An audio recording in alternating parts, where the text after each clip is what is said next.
Ви слухаєте радіо «Голос Столиці», в студії з вами Микола Матвієв. Сьогодні, найближчої години, в ефірі «Голосу Столиці» ми поговоримо про шляхи досягнення сталого миру на території Луганської та Донецької областей, в тому числі про ефективну політику реінтеграції та забезпечення національної єдності в Україні. Обговоримо методи, які, в принципі, існують методи деоккупації території, забезпечення дотримання стандартів прав людини, про міжнародний досвід побудови заходів з відновлення довіри сталого миру в зоні конфліктів. У нас сьогодні в гостях верховний представник по Боснії та Герцеговині 1999-2002 років Вольфганг Петрич. Пане Вольфганге, ми вас вітаємо. Зокрема, пан Вольфганг був спеціальним посланником ЄС у Косово в 98-99 роках і головним переговорником від ЄС під час мирних конференцій в Рамбує, Парижі щодо Косово у 1999 року. Нам спілкуватися допоможе пан Вадим Кастелі. Вітаємо наших гостей. Пане Вольфганге, дозвольте розпочати з питання щодо круглого столу, який присвячений, по суті, темі нашої розмови. Сьогодні відбудеться засідання круглого столу. Національна платформа «Діалог про мир та безпечну реінтеграцію» проходить в Києві. Зокрема, наскільки часто, скажімо так, виникає необхідність говорити на такі теми у світі, щоб ми розуміли, наскільки наша ситуація унікальна. Well, thank you very much for inviting me to your radio station. Дякую, що запросили мене на радіостанцію. I'm very glad to be here in Kyiv. Дуже радий, що я тут, у Києві. In fact, it's the first time that I'm here, although I have been traveling a lot in the region, but unfortunately never to Kyiv. Я насправді перший раз у Києві. Я дуже багато подорожував в цьому регіоні, але, на жаль, це вперше лише тільки в Києві, тож я дуже радий. Now let me address your question. Щодо вашого питання. I consider it extremely important. Я вважаю, що вкрай важливо talk about one of the most important issues I can imagine. Говорити про одне із найважливіших питань, які я тільки можу уявити. For Ukraine. Для України. Which clearly is the reintegration of the eastern part of Donbas. А це реінтеграція Сходу, Донбасу. And the international community has in the past on several occasions assisted in such situations. Міжнародна громадськість в минулому в декількох випадках надавала допомогу в подібних ситуаціях. And I myself was part of it when after the wars in former Yugoslavia. Я сам брав участь у цьому, коли після воєн у колишній Югославії the Dayton Peace Agreement in 1995 was implemented in Bosnia. Було укладено Дейтонську мирну угоду у 95-му році, і вона була реалізована у Боснії. Bosnia had a big problem because the country was due to a civil war on the one hand, but also an external aggression from one of the neighboring states. У Боснії була величезна проблема, тому що в країні з одного боку йшла громадянська війна, але також був і зовнішній вплив від однієї з сусідніх країн. In a very difficult situation because one part did not want to remain in the state of Bosnia. І ситуація була складною, тому що одна частина населення не хотіли залишатися в складі боснійської держави. And in the peace accord, which was managed by the Americans and also the Europeans together, they decided that the country should be re-erected in its original borders. І в мирній угоді, яку насправді випрацювали американці та європейці, було прийнято рішення про те, що країна повинна залишитися цілою в рамках своїх державних кордонів. And one of the efforts that were undertaken was to inform a wider public what it means to again live together on the one hand, and on the other hand, what kind of help and assistance the international community will give. І, зокрема, було прийнято рішення про те, що вкрай необхідно інформувати громадськість про те, що це буде означати знову жити всім разом в рамках однієї держави з одного боку, а з іншого боку, яку допомогу може надати міжнародна громадськість. So there were lots of information that was distributed throughout the country, of course, under very difficult circumstances, since this country was totally devastated by the war. Тобто дуже багато інформації тоді було розповсюджено в рамках країни в дуже складних умовах, оскільки країна фактично була повністю зруйнована війною. Of the 4 million people, inhabitants, about more than 100,000 were killed. З 4 мільйонів населення Боснії до війни більше 100 тисяч було вбито. And there was a huge refugee community, more than half of the population, which means more than 2 million refugees and IDPs who had to leave their homes and had to be brought back then, of course. Більше половини населення, тобто більше 2 мільйонів людей стало біженцями, стало внутрішньо переміщеними особами, колись їм довелося кудись тікати з країни, і отже було питання про те, як їх повернути. This was arguably the biggest conflict after 1945. Можна сказати, що це було найбільшим конфліктом в Європі після 1945 року. And it was only with the help of the international community, of the Europeans, the Americans, but also the Russians and Turkey, Japan. There were altogether more than 50 states who supported the reconstruction of Bosnia and Herzegovina. І відбудувати Боснію-Герцеговину можна було лише за допомогою міжнародної громадськості, а це, звичайно, були в першу чергу американці, європейці, але також і Росія, і Туреччина, і Японія, загалом більше 50 країн. And to this effect, there was a military peace detachment there of originally 60,000 troops, international troops. І для цього в країні знаходилася миротворча військова група, до якої на початку входило 60 тисяч солдатів. And the interim peace administration. І проміжна мирна адміністрація, тимчасова. Which I headed for a while.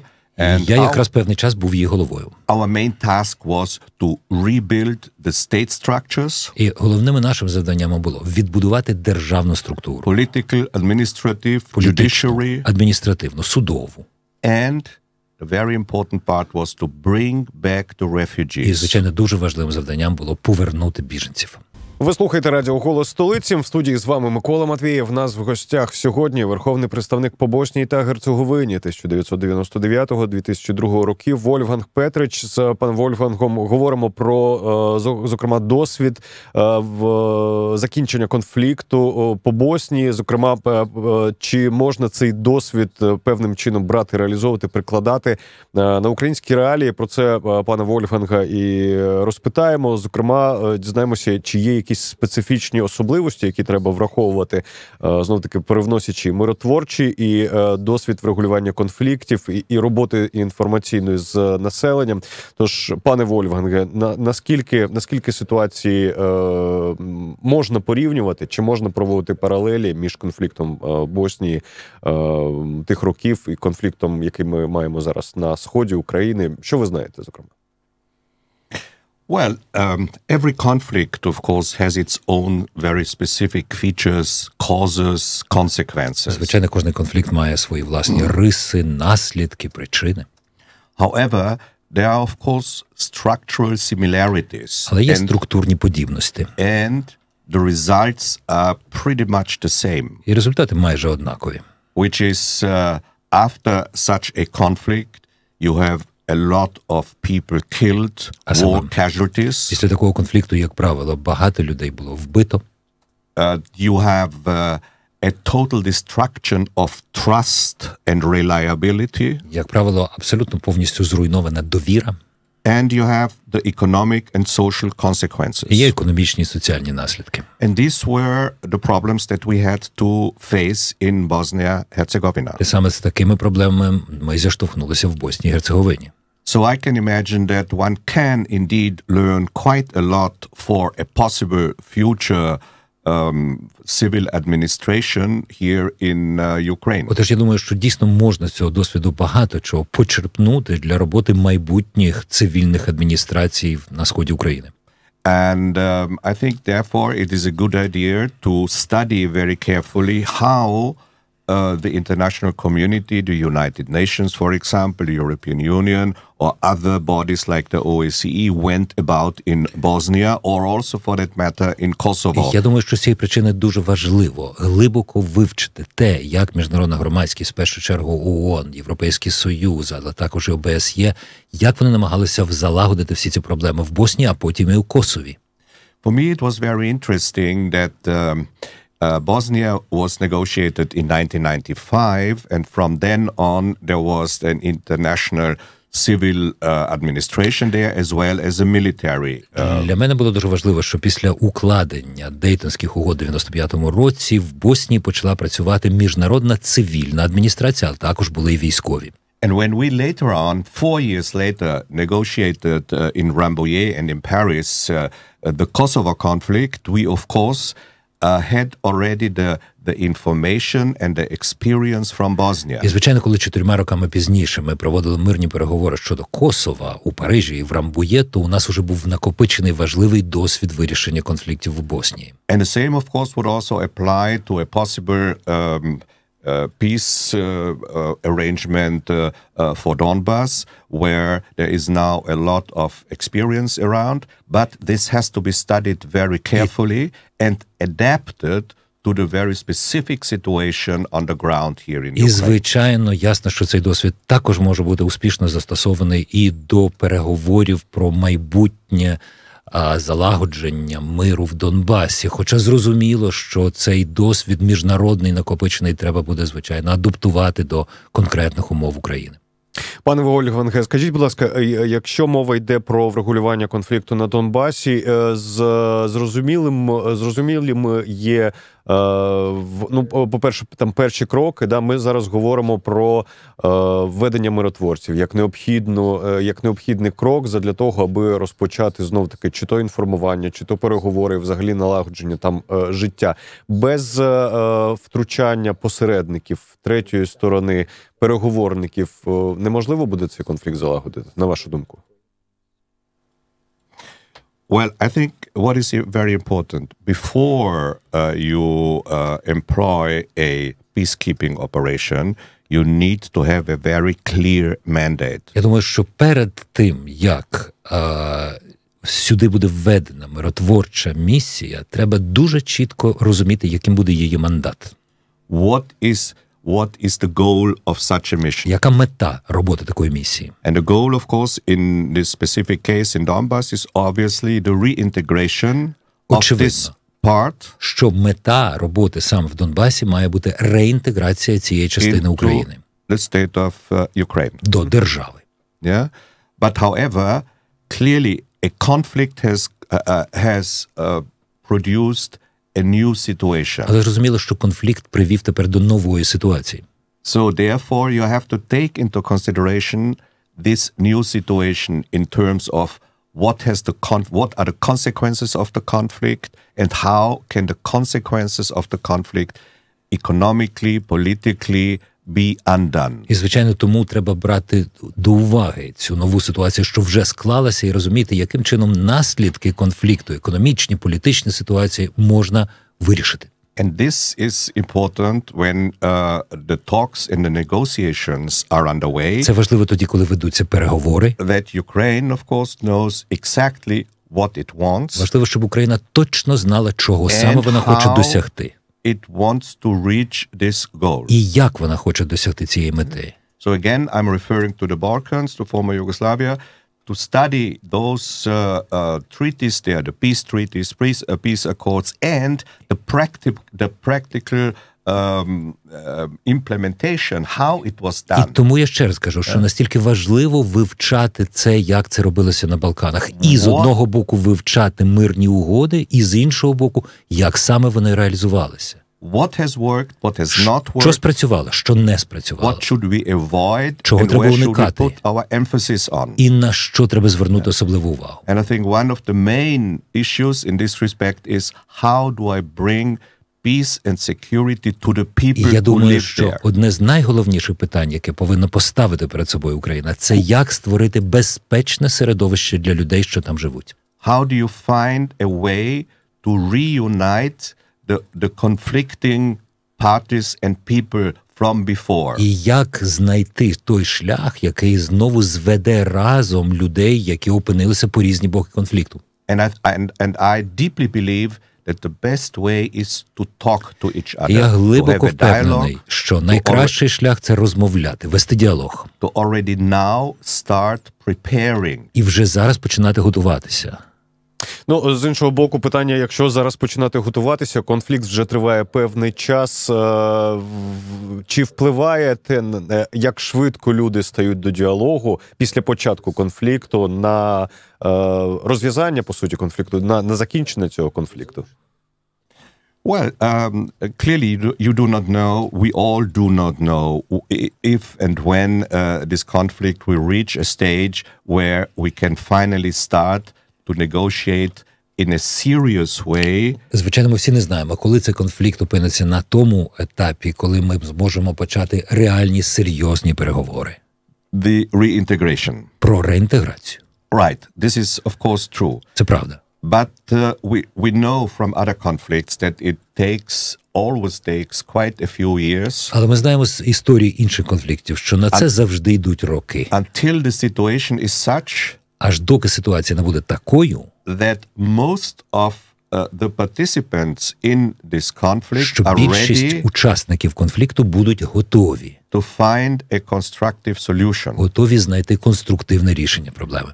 But for this moment you have to be prepared. Але для цього треба бути готовим. You have to know what you want. Треба точно знати, чого ви хочете.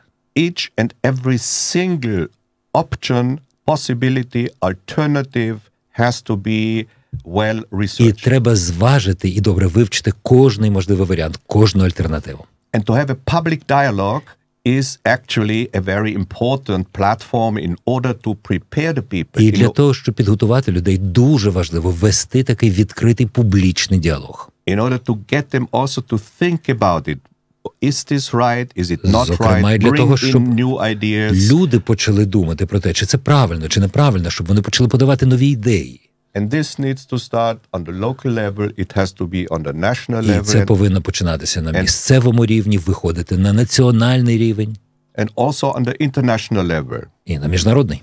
Find partners in the world. This is the most important Знайти thing. And партнерів в світі дуже важливо. I know that there is a lot of sympathy for Ukraine in Я Europe. знаю, що в Європі є велика симпатія до України. This needs to be also used. І це треба використовувати. Ви слухаєте радіо «Голос Столиці». В студії з вами Микола Матвіїв. У нас в гостях сьогодні верховний представник по Боснії та Герцеговині 1999-2002 років Вольфганг Петрич. Зокрема, пан Вольфганг ділиться досвідом роботи з конфліктом часів тих років, початку 2000-х років в Боснії і Герцеговині.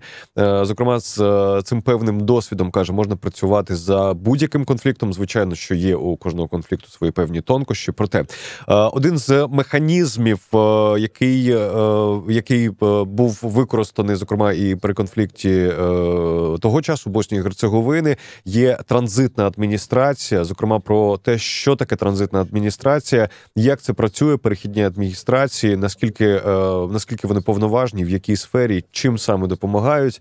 Про це пана Вольфганга і розпитаємо. Пане Вольфганге, розкажіть нам, будь ласка. Well, as I've already indicated, an interim administration, an international peace administration basically means you have a military side which keeps the security and the safety under control and demilitarizes the region. And on the Що таке це перехідна міжнародна адміністрація? Я вже казав, що це означає, що фактично в країні знаходяться військові, завдання яких це звести на нівець конфлікт, демілітаризувати ситуацію і паралельно. And in this environment provided by the peacekeepers, an international civilian administration is then built І в on. такій ситуації, де військові миротворці вже, так би мовити, заклали ґрунт, потім починає працювати міжнародна перехідна цивільна адміністрація. And in a way, such an international administration, interim administration, of course, limited to a few years. Ну, звичайно, така міжнародна адміністрація має бути проміжною, тимчасовою, тобто працювати декілька років. Dependent on the agreement. Ну, в залежності від того, як угоду укладено. But of course also on the progress that is being made. Але, звичайно, залежно також і від поступу подій в країні. And it's built almost like a government. You have a top Вона побудована, знаєте, майже як уряд. Є людина, яка очолює її. Usually a seasoned diplomat. Як правило, це досвідчений дипломат. Or an experienced former politician. Або досвідчений колишній політик. And then you have departments like a government. А потім є різні управління, ну, як фактично міністерства. For the economic reconstruction, економічного розвитку, rebuilding houses, відбудови інфраструктури, відбудови домівок. You have a political side, how to organize elections. Є політичне управління, як, наприклад, організувати вибори. Local administration. Місцеві органи влади. And of course you have also the human rights. І, звичайно, є управління, які займаються правами людини. And if it applies, of course, a very important part, to bring back the refugees into their original homes. І, звичайно, якщо тільки в країні є така проблема, то дуже важливе питання, як повернути біженців назад. And this international administrator, of course, has to be appointed, usually by the United Nations. Звичайно, такого керівника міжнародної адміністрації призначають. Як правило, це робить ООН. But there has to be an agreement between the major actors in this affair. Але тут все-таки має бути згода між основними учасниками, зацікавленими в цій ситуації. The host country, of включно з країною, де це все відбувається. Yeah, so you have, of course, you have a say on this. Отож, країна, звичайно, має право сказати, що вона про це думає. And this administrator then has an international team. У такого адміністратора буде міжнародна команда, but also local assistants. Але також і місцеві помічники. And the main issue is to establish a very good relationship with the local authorities and with the state government. І, звичайно, основне його завдання – це одразу якомога швидше закласти добрі підвалини для стосунків з місцевим населенням і місцевою владою. So this international administrator is responsible vis-a-vis the government, of course. Тож, такий міжнародний адміністратор, він звітує, фактично, верніше, несе відповідальність і перед урядом країни, and vis-a-vis the United Nations, for example, Security Council. Радою безпеки ООН, наприклад. Because without a decision of the Security Council, there is no international administration possible. Тому що міжнародна адміністрація не може взагалі працювати без відповідного рішення Ради безпеки ООН. Пане Вольфганге, скажіть, будь ласка, наскільки можливий цей інструмент тимчасової адміністрації масштабувати? Він може працювати лише в рамках, наприклад, цілої країни, чи можливо введення ось такої міжнародної тимчасової адміністрації, наприклад, в окремому регіоні? Ну, бо знов-таки мова йде про Донбас. Of course, it would only work in the region. Звичайно, він працював би, ця адміністрація працювала б тільки в регіоні. Where the conflict has happened. Де відбувається конфлікт. Depending on in the past, of course, like in Kosovo or in Bosnia-Herzegovina, it was the whole country. Ну, хоча у Косові, а в Боснії і Герцеговині, то її повноваження розповсюджувалися на всю країну. But there's a very good example from former Yugoslavia, and this is Croatia. Але є дуже хороший інший приклад з колишньої Югославії. Це Хорватія. Where the eastern part, which borders on Serbia, де є східна невеличка частина, що межує з Сербією, where there is a mixed Serb-Croatian population. Де було змішане хорватсько-сербське населення. And there was a secessionist movement. І був дуже серйозний рух за відокремлення від Хорватії. There, after a peace treaty was concluded, the reintegration took place. Там, після того, як буде укладено мирну угоду, розпочався процес реінтеграції. And it's arguably one of the most positive and best examples how it can work. І багато хто каже, що це стало одним з найуспішніших прикладів того, як така реінтеграція може дати успіх. Because within 2 years this reintegration was finished. Бо протягом 2 років оцей проект з реінтеграції в Східній Славонії було завершено. But this is only possible if all the relevant political factors really want this to happen. Але це можливо тільки тоді, коли насправді цього прагнуть всі відповідні політичні сили. Clearly, even after 2 years, the full integration is not finished. Зрозуміло, що навіть після цих 2 років повна реінтеграція ще не була закінчена. Because you can do a lot in terms of reconstruction of the destroyed infrastructure and houses. За цей час можна відновити, відбудувати велику кількість зруйнованих будівель, інфраструктури. But the emotions and the spirit of the people there who were in a conflict.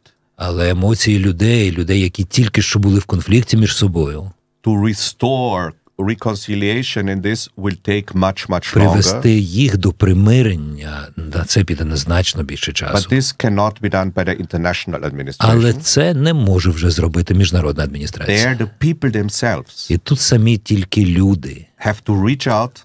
Повинні простягати руку одне одному. Both the perpetrators, як і ті, які вчинювали злочини, as well as the victims. Так і жертви. This is very, very difficult, but це дуже absolutely важко. necessary. Це дуже складно, але вкрай необхідно. Ви слухаєте радіо «Голос Столиці». В студії з вами Микола Матвієв. У нас в гостях сьогодні верховний представник по Боснії та Герцеговині 1999-2002 років Вольфганг Петрич. З паном Вольфгангом продовжимо ми говорити, зокрема, на тему миротворчості, переговорів, про певний досвід вирішення подібних до того, що відбувається зараз на сході України конфліктів. В різних країнах в різні часи все ж таки відбувалося дещо схоже. Звичайно, у кожного конфлікту є свої певні тонкощі, на які треба зважати. Проте досвід конфліктів і залагодження конфліктів, налагодження діалогу між сторонами конфлікту, і цей досвід є дуже важливим. І ось міжнародні спеціалісти цим досвідом охоче можуть поділитися із Україною. Зокрема, пане посла, розпитаємо стосовно інструментів чи методів донесення інформації, підштовхування людей до діалогу. Зокрема, пане посол, скажіть, будь ласка, яким чином можна донести інформацію чи організувати діалог між різними сторонами конфлікту, доносити рівномірно однакову інформацію з одного і того самого ракурсу по різні сторони барикад? Well, you are addressing a very, very important question. Це вкрай важливе питання. In a democracy, without convincing a majority of the voters and the population that a resolution to this problem is necessary and how it can be done, there's not going to be a solution. В демократичній країні без того, щоб переконати більшість людей щодо того, що є важливе завдання і як саме його треба виконати, без цього рішення конфлікту не буде. This is a precondition for a successful administration and international mission. Це є передумовою проведення будь-якої успішної міжнародної місії.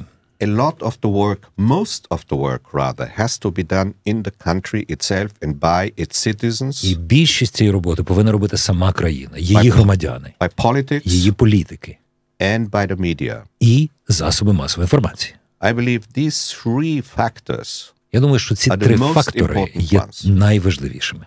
And there needs to be a principle in the very own interest. І має бути принцип в наших власних інтересах. For the success, for reaching the goal of reintegration. Заради успіху реінтеграції.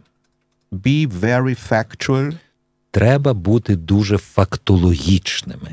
Very open. Дуже відкритими. And also very critical when people try to manipulate the public. І дуже критично ставитися до будь-яких спроб маніпулювання аудиторією. And it's important what you have said that you need to try and inform on both sides of the conflict. Дуже важливо те, що ви сказали, що треба нести цю інформацію по обидва боки барикад. This is definitely the most difficult part. І це, безумовно, вкрай важка частина роботи. Nowadays, with the new media, with a global media landscape. Але сьогодні, коли ми маємо нові засоби масової інформації, коли медійний ландшафт стає глобальним, but also with the personal contacts але також, коли існують між людьми персональні, особисті контакти, friendships, relationships, дружба, стосунки колишні, family ties, сімейні зв'язки. Every strand of communication needs to be used. Треба використовувати будь-які засоби It комунікації. needs to become a national endeavor. Це має стати національною політикою. Even in parliament, which is clearly there to voice different positions, Навіть у political. парламенті, де, звичайно, повинні висловлюватися протилежні позиції. There are certain national goals that there has to be unity. Тим не менше, є певні національні цілі, заради яких має бути єдність. I know this is an ideal and it's very difficult to Я reach it. розумію, що я кажу про ідеальну ситуацію, яку дуже важко Not досягти. just in Ukraine, І не лише в everywhere. Україні, але будь-де.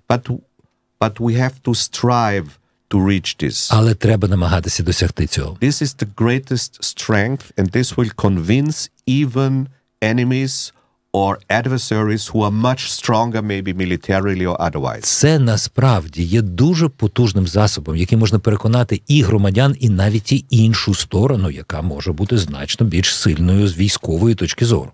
I know this sounds idealistic. Я знаю, що це звучить Maybe even a як bit ідеалізм, і може навіть як дещо наївна пропозиція. But without this kind of state vision of what we want, Але без такої державної політики, програми і бачення того, чого ми хочемо досягти, it will not be possible. це не буде можливим.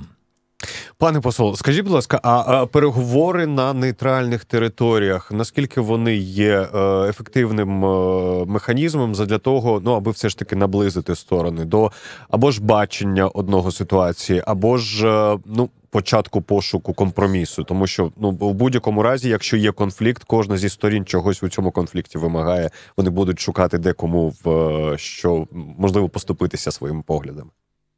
Absolutely. I think it's important to take the actors and most important decision makers out of the situation. Я абсолютно певний, що треба брати всіх найбільш активних учасників цієї ситуації і виводити їх за межі конкретної ситуації. Bring them together somewhere where they can agree somehow, okay, let's do this there. Вивести їх кудись, де вони зможуть між собою почати погоджуватися. Давайте погодимося на те, щоб розмовляти. And then you stand a greater chance for success. І тоді шанси на успіх значно підвищуються. Of course, coming from Austria, coming from Vienna, I know that Vienna is always a very good place for such talks. Знаєте, я австрієць, я взагалі-то живу у Відні. Я розумію, що Відень дуже хороше місце для проведення таких переговорів. Зрозуміли. Виглядало майже як запрошення, пане посол.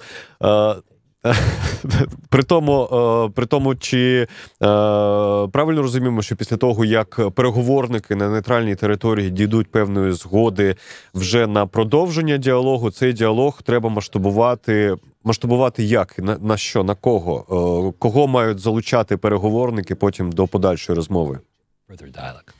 Negotiations, on the one hand, have to be done in a very discreet way. З одного боку, переговори мають проводитися дуже за закритими дверима. However, on the other hand, you have to inform the public. А з іншого боку, треба інформувати громадськість. Those who are affected by the decisions that eventually will be taken at such a peace conference. Бо це ті люди, на яких вплинуть кінець кінцем рішення, що будуть прийняті на цих переговорах. I remember distinctly when we were negotiating near Paris in Rambouillet,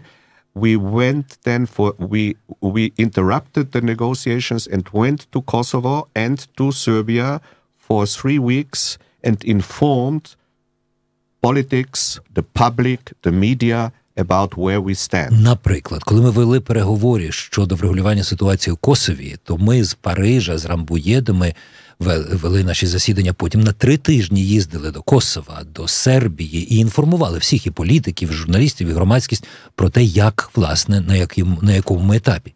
It clearly depends on the specific situation, and one has to find creative solutions for such questions. Звичайна ситуація буде різною в різних умовах, і треба знаходити творчі підходи до таких речей. But as a matter of principle, але як принцип, to convince, треба розмовляти, треба переконувати, to explain, треба пояснювати. Is the best way to achieve success. Це найкращий шлях досягнення успіху. Багато в мудрих, спокійних слів сьогодні пролунали в ефірі «Голосу Столиці». За них ми подякуємо нашому гостеві, верховний представник по Боснії та Герцеговині 1999-2002 років. Вольфганг Петрич був з нами у цій годині. Пане посол, дякуємо вам за те, що сьогодні були в гостях у «Голосу Столиці». Зокрема, ще багато цікавого почуємо в рамках національної платформи «Діалог про мир та безпечну реінтеграцію». Зокрема, заходи в рамках національної платформи ще триватимуть, і пан посол там ще розповість і поділиться своїм досвідом. Допомагав нам сьогодні спілкуватися в ефірі пан Вадим Кастелій. Йому теж подякуємо. Пане Вадиме, дякуємо.